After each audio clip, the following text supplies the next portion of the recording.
হচ্ছে আপনার backup remote আর এটা হচ্ছে অটো রিমোট। এটা ইউজের ক্ষেত্রে আগে চাবি দেওয়ার আগে হচ্ছে আনলক বাটনে একবার চাপ দিয়ে নেবেন। আনলক করলেন, এখন যদি চাবি ঢোকান, এখন কিন্তু গাড়ি স্টার্ট হবে না। ক্লাস ধরেন তো ভাই, গাড়ি স্টার্ট হবে না। যখন আমি এখানে চাপ দিব, পারমিশন দিব, তখন কিন্তু গাড়ি স্টার্ট হবে।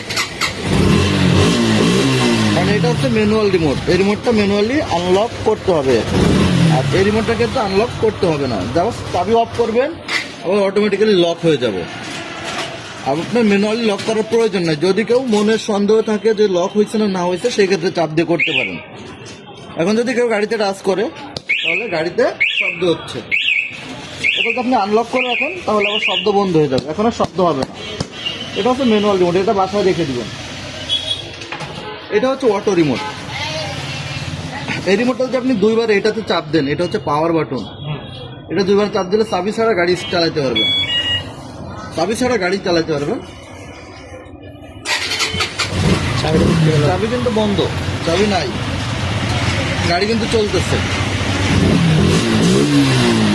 ঠিক আছে।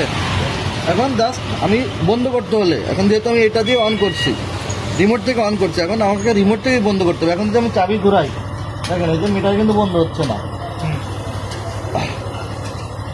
এখন আমি যদি বন্ধ করতে চাই, তাহলে আমাকে রিমোটে চাপ দিয়ে বন্ধ করতে হবে। তাহলে লক অথবা আনলক যে কোনো চাপ দেবো, লক বন্ধ হয়ে যাবে। আমি আনলকে চাপ দিলাম, বন্ধ হয়ে যাবে।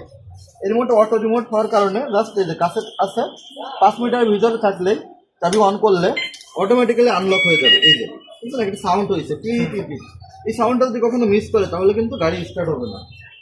পুরস্কার ধরে সাউন্ডটা হয়েছে বলে গাড়ি স্টার্ট হবে। যদি সাউন্ডটা কখনো মিস করে, তখন এখানে একটা চাপ দিয়ে নেবেন, ঠিক আছে।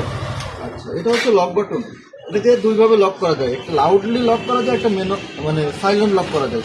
লাউড লক হচ্ছে একবারে চাপ দিবেন, অথবা চাবি অফ করে চলে গেলে অটোমেটিক্যালি যেতে হবে, সেটা হলো লাউড লক।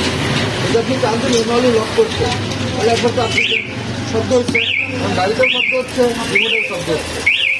আপনি চান যে আপনি নামাজে আসবেন বা অফিসের সামনে গাড়ি রাখছেন, বা এমন কোনো গুরুত্বপূর্ণ জায়গায় গাড়ি রাখছেন যেখানে গাড়িতে শব্দ হলে সমস্যা, সেই জায়গাতে আপনি সাইলেন্ট লক করে রাখতে পারেন, তাহলে অ্যাক্সিডেন্ট হোল্ড করে রেখে দেবেন। এখানে বাইকটাতে সাউন্ড হবে না, শুধু রিমোটে সাউন্ড হবে। যদি আপনি রিমোটের সাউন্ড বন্ধ করতে চান, আবার যে না আমার গাড়িও মিউট থাকবে, রিমোটেও মিউট থাকবে, তাহলে আনলক বাটন 10 সেকেন্ড চাপ দিয়ে ধরবেন। আনলক বাটন 10 সেকেন্ড চাপ দিয়ে ধরলে এখানে দেখুন, দেখি এখানে করার চিহ্ন চলে আসবে, ওই যে করার চিহ্ন চলে আসছে।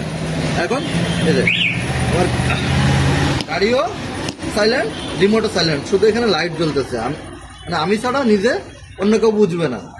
এটাকে আবার আগের মতন আনতে হলে সেমভাবে 10 সেকেন্ড ধরবেন, এটা চলে যাবে এবং একটা সাউন্ড আসবে, ঠিক। হ্যাঁ, এখন এই যে গাড়িও শব্দ করতেছে, আমার রিমোটও শব্দ করতেছে।